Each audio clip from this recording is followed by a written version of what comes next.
afterthought ito. Karamihan ng mga proyekto ng gobyerno dumaraan sa bidding para mabusisi at matukoy kung kanino ito mapupunta.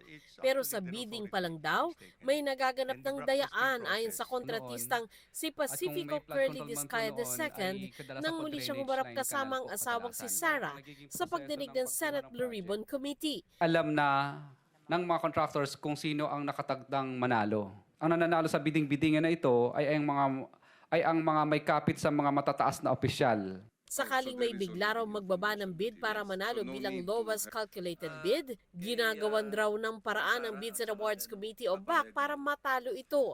Binibigyan naman daw ng kontratista ng tinatawag na obligasyon o parte ang mga sangkot na kawani ng gobyerno at iba pang nakibahagi rito.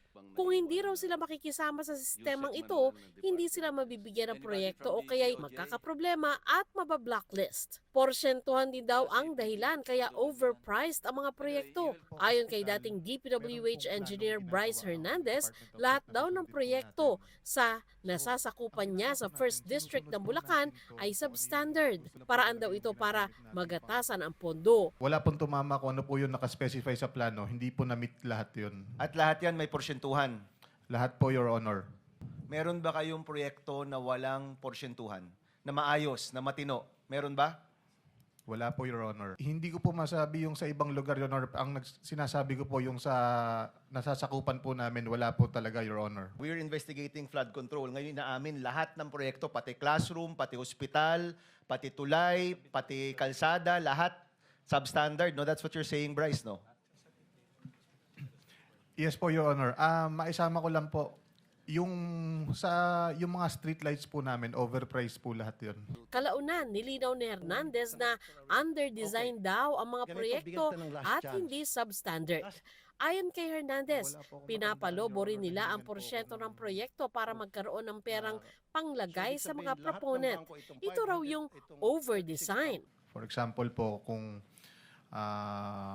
100 pieces na bakal lang dapat ang gagamitin, ang ilalagay po sa program is 200 pieces po na Yun. bakal. Actually, hindi po siya substandard, bali under-design po. Kasi ang ginagawa po natin, ino-over-design po natin yung plano, then ang susundin lang po natin is yung safe na design lang. Kung sa flood control projects, 30% na lang ang natitira dahil sa kickbacks. Iba naman daw sa pagtatayo ng mga gusali. Sa mga buildings po, ang natitira po dyan, mga 50% po. So kalahati lang po talaga ng budget ang ginagamit for construction. Walang 10% na bibigay sa proponent. Magiging substandard pa rin ba?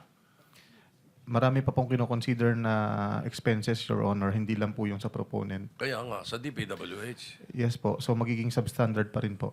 Wala raw alam dito si dating DPWH Secretary Manny Bunuan. I don't know what to say, Your Honor. This is the first time that I have heard about all these shenanigans. Pinangalanan din ni Hernandez na may iba pang kongresista na sangkot. Nagbanggit ka kasi ng dalawang kasama namin dito. Ibig mo sabihin, walang mga congressmen na involved? Meron po, Your Honor. Si Kong Tina Pancho po, si Kong Boy Cruz po, saka si Kong Danny Domingo po. So sila, 15 to 20, paano yun? Opo, parang ganun po, nasa 15% po to 20%. Sinusubukan pa namin silang makuna ng pahayag.